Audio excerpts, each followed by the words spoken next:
Hi everyone, welcome back to explore literature. इस video के अंदर हम डिस्कस करने वाले हैं अमेरिकन लिटरेचर की एक और novel which is the awakening by Kate Chopin. तो सबसे पहले हम ऑथर के बारे में डिस्कस करेंगे, then will proceed on to the characters. तो लास्ट तक बने रहिएगा ताकि आप किसी भी पॉइंट को मिस ना करें और पूरी स्टोरी आपको क्लियर हो जाए। तो केट का बर्थ हुआ था 8 Feb 1850 के अंदर। उनकी मैरिज की बात की जाए तो she was married to Oscar Chopin in 1870। Then they started living in New Orleans with their 6 children. उनके राइटिंग करियर को देखें तो उन्होंने लिखना स्टार्ट किया था 1882 के बाद, जब उनके हस्बैंड की डेथ हो गई थी। So she focused on short story writings. उनके स्टाइल और थीम को देखा जाए तो वो female independence, sexuality, societal expectations, particularly women के बारे में लिखती है इन द 19th सेंचुरी। जो ये अवेकनिंग है हमारी नॉवल, ये बड़ी ही फेमस वर्क है उनका, and it is about the controversial topic of कि किस तरीके से फीमेल सेक्सुअलिटी को देखा जाना चाहिए, how we have to perceive independence. तो ये जो सारे कॉन्सेप्ट हैं वो बहुत अच्छे से समझाए गए हैं इस नॉवल के अंदर। उनके कुछ और वर्क्स की बात करें तो the other works are Desiree's, baby, the story of an hour. तो ये तो था राइटर के बारे में। Now let's discuss the characters की कहानी में कौन कौन से कैरेक्टर्स आपको मिलने वाले हैं। सबसे पहली है Edna. She is the protagonist of the novel. Protagonist का मतलब होता है ऐसा heroine, main character of the novel. तो एडना एक वुमेन है जो कि अपनी जर्नी को दिखाती है कि how she discovered herself and कैसे लिबरेशन हुआ उसका सोसाइटल एक्सपेक्टेशन से। एडना के हस्बैंड है लियोन्स। फिर रॉबर्ट लेब्रन नाम का एक यंग आदमी है जिसके प्यार में एडना पड़ जाती है। देन इज एडिल रेटनिगॉल, ये इसकी क्लोज फ्रेंड है। देन इज मैडमोजेल रेज, ये एक पियानिस्ट है, मतलब कि बहुत अच्छा पियानो बजाती है ये, और फिर बाद में इसकी भी दोस्ती हो जाती है एडना के साथ। Then is Alcee Arobin. तो ये वेल्दी क्रियोल मैन है, मतलब इसका सबके साथ वहाँ पे ऐसा अफेयर चल रहा होता है, कैसे वुमेनाइजर सा है ये आदमी। ठीक है, so this is all about the characters. Now let's start with the story. तो जो ये हमारी स्टोरी है वो 1890s अमेरिका में सेट है। बात करें हमारी मेन कैरेक्टर की, सो शी इज़ एडना, और ये जो औरत है वो सेल्फ ऐसा डिपेंडेंस चाहती है। She don't want to be dependent on her husband, इसलिए वो हमेशा अपने ड्रीम्स को परस्यू करना चाहती है, पर अपनी फैमिली, अपने हस्बैंड, इन सारी चीज़ों में वो फंस के रह गई है। हमेशा उसको अपने हस्बैंड की माननी पड़ती है। बड़ा ही अथॉरिटेटिव सा ही आदमी है। इसकी कोई पर्सनल लाइफ बची नहीं है। हमेशा बस वो अपने बच्चों के लिए जीती है, अपने हस्बैंड के लिए। Like she is the that ideal mother character. ये कहानी 1899 में पब्लिश हुई थी। सेटिंग मैंने आपको बता दिया। तो it is in late 1890s। Grand Isle एक समर हॉलीडे रिजॉर्ट है यूएसए के अंदर, वहाँ की ये कहानी है। तो होता क्या है कि जो ये हस्बैंड एंड वाइफ है वो अपने 2 बच्चों के साथ इस रिजॉर्ट में रहने जाते हैं। एडना, लियोन्स, और इनके 2 लड़के हैं, एटेन और रेयल। ठीक है, इनका कुछ ज़्यादा रोल है नहीं कहानी में, तो इनके नाम बस आप याद रख लीजिएगा।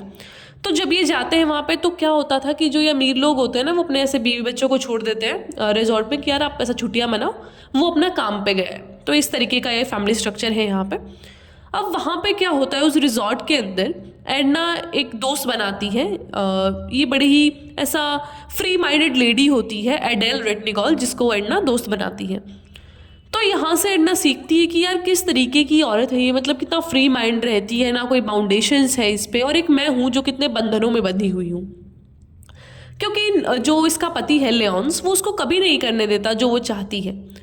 ठीक है, उसके बाद एक सेकंड कैरेक्टर होता है। तो फर्स्ट रियलाइजेशन इसको अपने सेल्फ डिपेंडेंस की तरफ दिलाती है Edna Ratignolle. Then the second person is Robert Lebrun. अब ये जो रॉबर्ट लेबर्न है, मैंने आपको पहले बताया, बड़ा अट्रैक्टिव और यंग आदमी है ये कौन था? ये जो रिजॉर्ट ऑनर थी, मतलब कि रिजॉर्ट था जिसका, उसका बेटा था ये, उस औरत का। तो अब एडना और रॉबर्ट ऐसे लंबी लंबी वॉक्स पे जाते हैं, बहुत बातें करते हैं, अपने सीक्रेट शेयर करते हैं। तो टू कंक्लूड इनकी काफ़ी अच्छी दोस्ती हो जाती है and Edna was in love with Robert now. अब जो ये एडेल रेटनिगॉल है, उसके कैरेक्टर को बताया गया है कि बड़ी आइडल मदर काइंड ऑफ ये लेडी है। अपनी फैमिली की केयर करती है, ज़्यादा अपने पे फिक्र नहीं करती खुद की भी। तो एक ऐसा मदर वुमेन वाला कॉन्सेप्ट यहाँ पे प्रेजेंट किया गया है। And then what happen is कि जो एडना है वो सेंस ऑफ लिबर्टी फील करती है रॉबर्ट के साथ, कि यार एक इंसान होता है ना जिसके साथ आपको बहुत अच्छा लगता है, आपको कोई बाउंडेशंस नहीं होती आपके पास, आप हमेशा फ्री फील करते हैं कि यार इसको तो कुछ बताऊंगा तो वो जज नहीं करेगा। तो इस काइंड ऑफ ये पर्सनैलिटी है रॉबर्ट लेबर्ट। तो जब उसको इतना अच्छा फील हो रहा था तो उसने पेंट करना स्टार्ट कर दिया। बाद में वो म्यूज़िक से भी एसोशिएट हुई। तो उसको म्यूज़िक सीखने के लिए मिली मैडमोजेल रियस, जो कि एक पियानिस्ट थी। मैडमोजेल बोले तो ऐसा मैडम, फ्रेंच का वर्ड है मैडमोजेल, ठीक है। तो एक पियानिस्ट मिली इसको, इसका नाम था रिज। अब क्या हो रहा था, अब रॉबर्ट भी रियलाइज़ कर पा रहा था कि यार हमारी जो दोस्ती है वो थोड़ा सा ना आगे बढ़ रही है, एंड वो ऐसा नहीं होना चाहिए, because Edna is a married women, उसके बच्चे हैं, उसका पति है, we can not continue this. तो अब वो बोलता है कि यार मुझे काम के लिए मेक्सिको जाना है, तो वो सब छोड़ छाड़ के चला जाता है। अब एडना दुखी होती है। नाउ व्हाट हैपन, ये सारा सीन था उस हॉलीडे रिजॉर्ट का, कहाँ पे, लुजियाना यूएसए में। अब ये लोग अपने घर पे वापस आ जाते हैं। अब इसका जो हस्बैंड है लियोन्स, वो अपने काम पे चला जाता है, ये भी अपनी हाउसवाइफ ड्यूटीज़ में बिजी हो जाती है। लेकिन ये अपने दोस्तों से मिलना नहीं छोड़ती है, जैसे कि रेटनिगल थी, रियस थी, इनसे मिलती रहती है। अब ये जो थी एडेल रेटनिगल, ये प्रेग्नेंट है, और इसने इसको बोला था एडेल को कि यार जब आई बी डिलीवरिंग द बेबी, या फिर जब मैं लेबर पेन में हूँ तो तुम मुझे ऐसा हेल्प करना। तो अब ये इनका बात हो चुका है पहले। अब एडना ना इसको, जो पियानिस्ट है रियज, इसको बड़ा मिलने जाती है, क्योंकि उसको पता है कि भैया जो रॉबर्ट है ना, जो मैक्सिको चला गया था, वो रियज को लेटर्स लिखता है रेगुलरली। तो वो ऐसा मतलब उसके बारे में जानने के लिए we are very much curious about the people we care, कि मेरे को तो वो लिखता नहीं है लेटर, तो लेट मी आस्क फ्रॉम रियज कि क्या लेटर आया, what he is doing and things like that, ठीक है। तो वो सारी चीज़ें जानने के लिए वो उसके पास जाती है। तो एक दिन जब वो इस पियानिस्ट रेस के पास जाती है, तो वो बोलती है एडना को कि यार तुम कन्फेस कर दो ना रॉबर्ट को, क्या ये मतलब एक तरफा प्यार एंड थिंग्स। तो एडना बोलती है कि नहीं, I can not do that because मेरा फैमिली है, एंड मैं नहीं छोड़ सकती इस तरीके से। तो क्या होता है कि जो लियोन्स है वो भी अपनी वाइफ में, एडना में, बहुत सारे ऐसे चेंजेस को ऑब्जर्व करता है। अब एक औरत जो बिल्कुल शांत शांत रहती हो, अपनी फैमिली ड्यूटीज़ को करती हो, वो एकदम पेंट करने लग जाए, गाने गुनगुनाने लग जाए। अब हस्बैंड को तो लगेगा ही कि यार कुछ तो गड़बड़ है। तो ये अपने एक फैमिली फ्रेंड से हेल्प लेता है।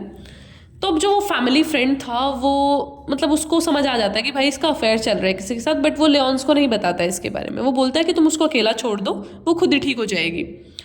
तो अब जो इनके दो बेटे हैं, एटेन और रेओल, इनको तो इनकी दादी के घर पे भेज दिया जाता है। लियोन्स अपना ऑफिस ट्रिप पे चला जाता है। एडना अब घर पे अकेली है, बड़ा रिलैक्स फील कर रही है। तो ये रियलाइज़ करती है कि यार मैं कितनी ड्यूटीज़ के अंदर फंसी हुई हूँ, मेरा कोई ऐसा इंडिपेंडेंस ही नहीं है। तो अब जब ये पेंटिंग करने लगी थी, तो इसकी पेंटिंग्स बिकने भी लगी, अब थोड़ा पैसा कमा रही है। तो ये अपना एक स्मॉल हाउस रेंट करती है, पिजन हाउस नेम का, ठीक है, वो छोटा सा घर है। तो वहाँ पे क्या करती है, रहने लग जाती है, और एक आदमी के साथ भी ये अफेयर करती है, एलेंस और एरोबिन नाम के आदमी से। बड़ा ही सेक्सुअली अट्रैक्टेड थी ये उससे, प्यार व्यार नहीं था, बस वो रॉबर्ट की कमी पूरी करने के लिए she was in love affair with him. फिर उसके बाद क्या होता है, एक दिन ये रेस के घर पे गई होती है, उस पियानिस्ट के घर पे।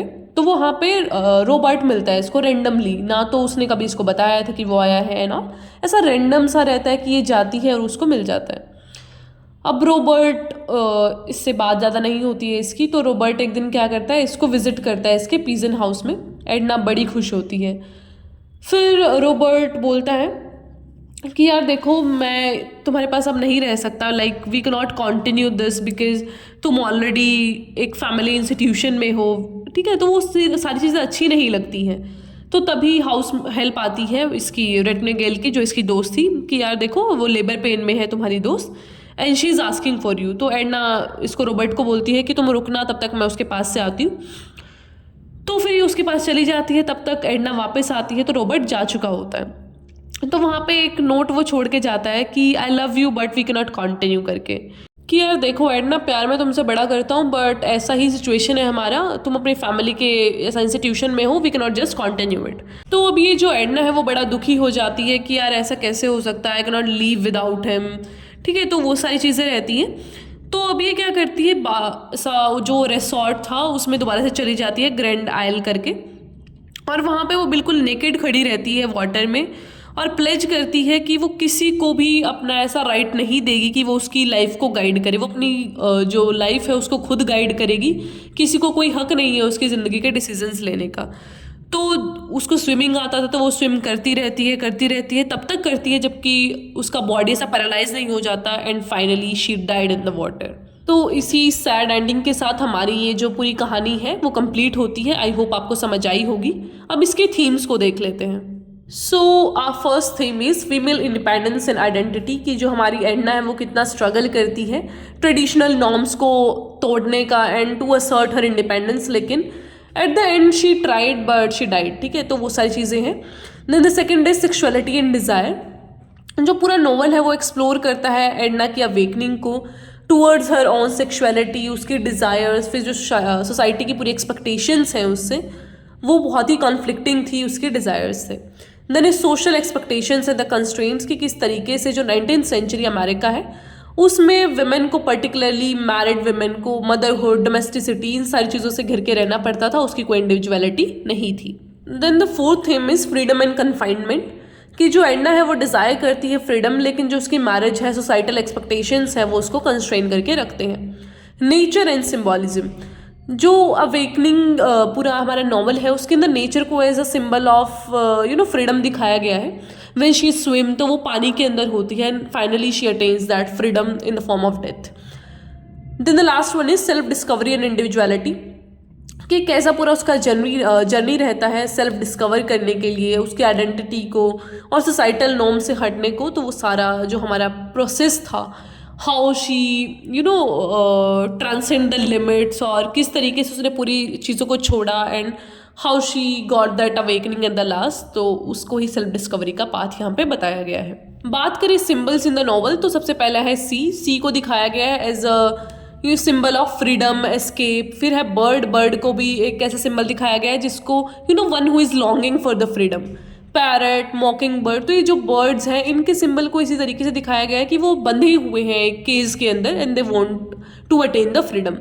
आर्ट को दिखाया गया है as a tool of self expression और इंडिविजुअलिटी। पीजन हाउस है जो, वो एक ट्रेडिशनल मैरिज की लिमिटेशंस को दिखाता है कि किस तरीके से एक पीजन की तरह वो केज में बंधी हुई थी and how she desired the independence and self fulfilment. Now the last thing is quotations. तो मैंने 3-4 ये कोटेशंस आपको दे दी हैं, इनको लर्न कर लीजिएगा and just quote them in your assignments, answers, तो उससे आपका जो आंसर है वो काफ़ी एनहेंस हो जाएगा। तो आई होप आपको ये पूरा नॉवल है जो समझ आया होगा। कोई क्वेश्चन है, कुछ भी क्वेरी है तो आप पूछ सकते हैं टेलीग्राम, और you can also follow me on Instagram, वहाँ पर भी आप क्वेश्चन पुटअप कर सकते हैं। I'll meet you in the next video. Till then, take care, stay happy, stay healthy. और चैनल को सब्सक्राइब करना ना भूलें, हमारे 10K सब्सक्राइबर्स जल्दी ही होने वाले हैं, तो प्लीज़ वो भी जल्दी से करवा दीजिए।